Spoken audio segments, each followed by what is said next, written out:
Hello mga kahags! Magandang hapon sa ating lahat. Hapon ngayon at samahan niyo ako magpapakain sa aking inahing baboy. Let's go! At ito na nga, naglalakad na tayo papunta sa aming kulungan. Medyo malayo kasi yung kulungan namin sa aming bahay. Kailangan pa maglakad pero hindi naman ganun kalayo. Nalalakad lang naman.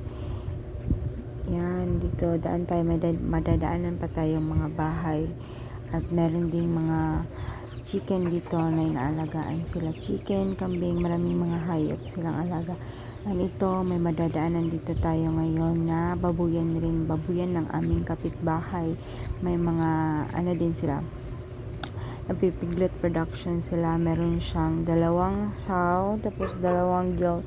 Yung first sow niya is nanganak ng 13 piglets, kaso mummified yung iba, 5 lang yung buhay. Sayang, pero ganyan talaga pag babuyan, mayroong mga pagsubok.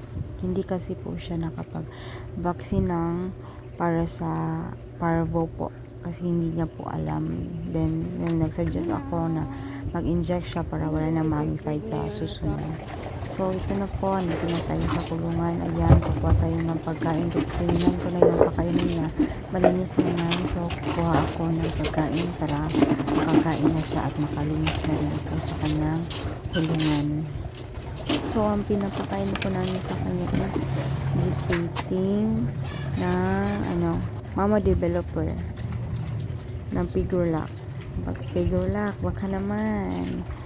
Yan, so ang timbang na pinapakain namin sa kanya ay 1.5 per meal. Yung meal po niya is morning and afternoon, kasi po wala ng lunch, para yun din nakasanayan kasi namin dito. Morning and afternoon lang yung pagpapakain namin. A total of 3 kilograms of mama developer per day.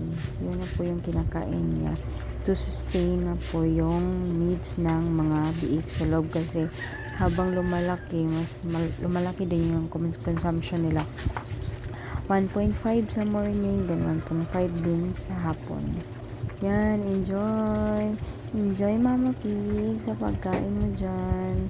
Yung binigay ko sa kanya nung una is 1 kilogram pa lang yun, kasi hindi ko binibigla yung pagbigay sa kanya kasi may mga times na hindi niya nauubos, kasi minsan nakakaubos na siya ng 1 kilo, then di din namin siya inuobliga na ubusin niya yung 1.5, kasi hindi naman payat itong inahin namin. Dumalaga pala, hindi naman siya payat. Sakto lang yung timbang niya, sakto lang yung katawan niya. Yan, medyo malaki nga lang yung tiyan niya ngayon. Siguro, ewan ko kung malalaki biik or madami. Yan lang yung pinapipray ko lagi, na kahit ilan ang biik niya, basta healthy lang lahat. Walang mummified, walang stillbirth, at hindi siya mahirapan. Kung ilan yung ibibigay na blessings, tanggapin natin.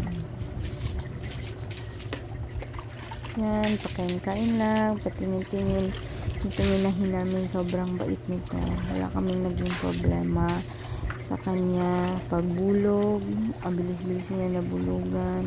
Sa paglaki niya, wala namang problema sa paglaki niya. So far, wala talaga. Ewan ko lang pag manganganak na to, kung anong mga pagsubok. Meron naman kasi mga pagsubok, expected na yan sa pag-iinahin. Pero sana nga lang wala. At yan, magdadagdag naman ako ng half kilo, kasi naubos niya na yung 1 kilong binigay ko kanina. At saka tumitingin-tingin pa siya sa akin. Alam ko na yung signal niya na yan. Dapat tumitingin pa siya sa akin, gusto pa niya. So nga pala guys, hindi ako lagi ang nag-feed sa kanya, kasi may work ako. Monday to Friday may work ako. So nakapagpapakain ako sa kanya only weekends, if wala akong lakad. Yan, hinihimas-himas ko siya. Importante din kasi yun sa ating mga alagang baboy, na ipadama din natin ang care natin sa kanila, na inaalagaan natin sila, kasi magiging mabait din sila, hindi sila magiging magalitin, lalo na pag aanak na sila. Magbe-behave yan sila pag kilala na nila yung sino yung lumalapit sa kanila. Kasi guys, pag anak na to, ako yung aalaga na sa kanya, ako ang magpapaanak sa kanya kasi walang ibang mag-aano sa kanya. At ito, sa point na to, inaantay ko na lang na matapos siyang kumain kasi itong inahin na to, ang tagal-tagal kumain, halos 30 minutes. At yan, tapos na siya.